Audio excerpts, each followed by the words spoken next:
Everyone at the luxurious banquet hall seemed captivated by the chatter of powerful men in polished suits.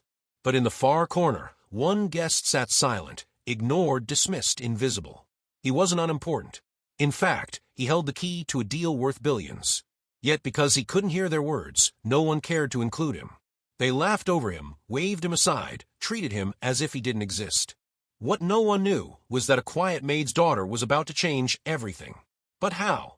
But first, please make sure to subscribe the channel and comment below from which city you are watching this video. The guest wasn't just anyone.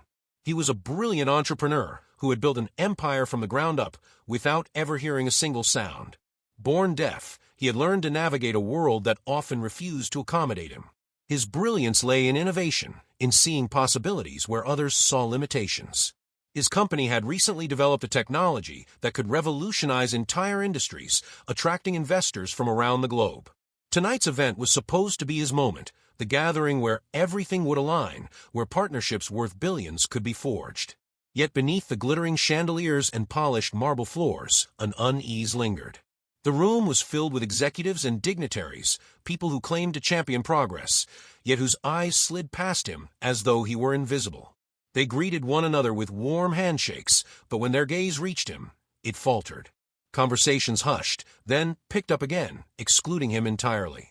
He sat with poise, a quiet strength radiating from him, but inside he felt the familiar weight of being underestimated. Not because of his ideas, but because of who he was, deaf, and to many in that room, someone they did not see as their equal. Still, he believed his work would speak louder than prejudice. What he didn't know was that the night would unravel into something far more painful and more extraordinary than he ever imagined. At first, the signs of exclusion seemed subtle. The clinking of glasses around the table, the polite but fleeting smiles, the way no one made an effort to look directly at him. But as the evening stretched on, the truth became impossible to ignore. Every major conversation, the ones where partnerships were being formed, strategies discussed, deals cemented, happened in tight circles from which he was deliberately left out. Whenever he tried to join, the voices rose faster than his interpreter could keep up, and by the time words were signed to him, the conversation had already moved on.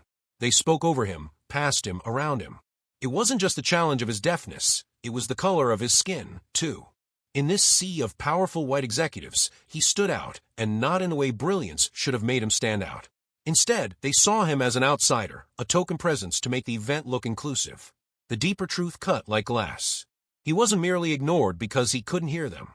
He was ignored because they didn't want to hear him. His ideas threatened the comfortable order they had built, and his presence reminded them of a world they preferred to keep at arm's length. Plates of fine food were served, champagne glasses refilled, laughter echoing across the gilded hall. Yet for him, the air grew heavier. He felt the stares, the smirks, the whispered remarks that assumed he wouldn't understand. They underestimated not only his intelligence, but his awareness. He could read body language, the curl of a mocking smile, the tightening of a dismissive hand wave. A moment came when one of the executives, a man celebrated in magazines as a visionary, raised his glass and toasted a future partnership. But not with him.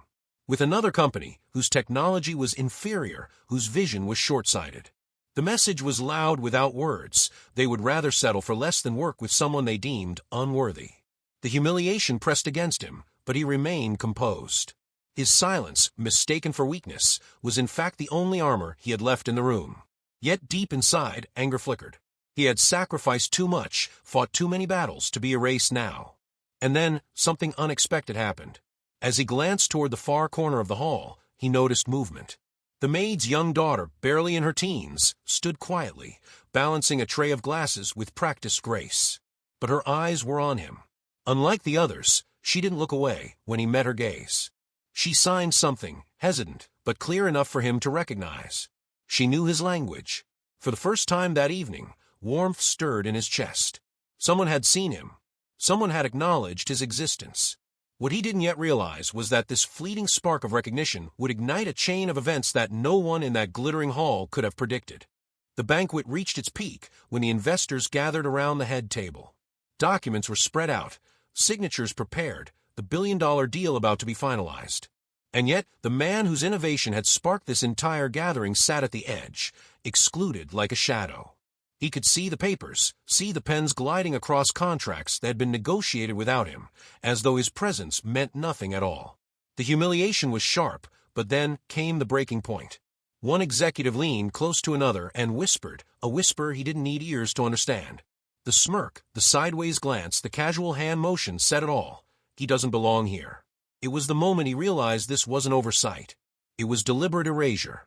They had taken his ideas, twisted them into their own, and now planned to leave him out of the very success he had created. The weight of every battle he had fought before, every door slammed in his face, every time he was reduced to his deafness or his skin color, came crashing down.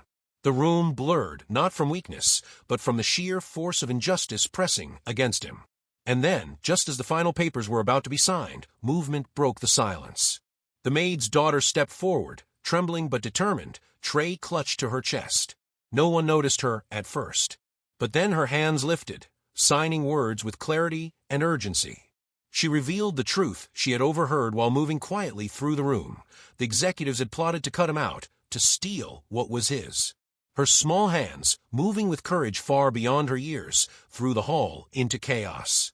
Every head turned, every mask of civility slipped, and in that instant, the power in the room shifted. Silence fell over the hall, but it was no longer the silence of exclusion. It was the silence of truth cutting through arrogance. The executives who had laughed, whispered, and schemed now found themselves exposed by the very person they had overlooked, a young girl with nothing but courage and her hands to speak. Their billion-dollar plans unraveled in seconds, every hidden intention laid bare before the man they had tried to erase.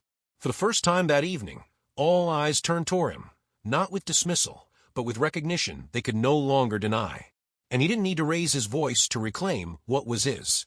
The facts, revealed in front of the investors, spoke louder than any prejudice could. The deal was rewritten, his leadership acknowledged, and the young girl who dared to sign the truth became the unlikely hero of the night. But the impact stretched far beyond that glittering banquet hall. What happened there was more than a business victory. It was a reminder of how easily greatness can be silenced by prejudice, how often voices are erased before they're ever heard. And yet, it also proved that courage, no matter where it comes from, has the power to break through walls built by ignorance and fear. He left that night not just with a contract, but with a renewed conviction that his success was more than personal. It was a challenge to a system that thrived on exclusion. His story became a symbol not of wealth, but of resilience, justice, and hope. And as you think of this moment, ask yourself, how many voices are still being silenced today, simply because people choose not to listen?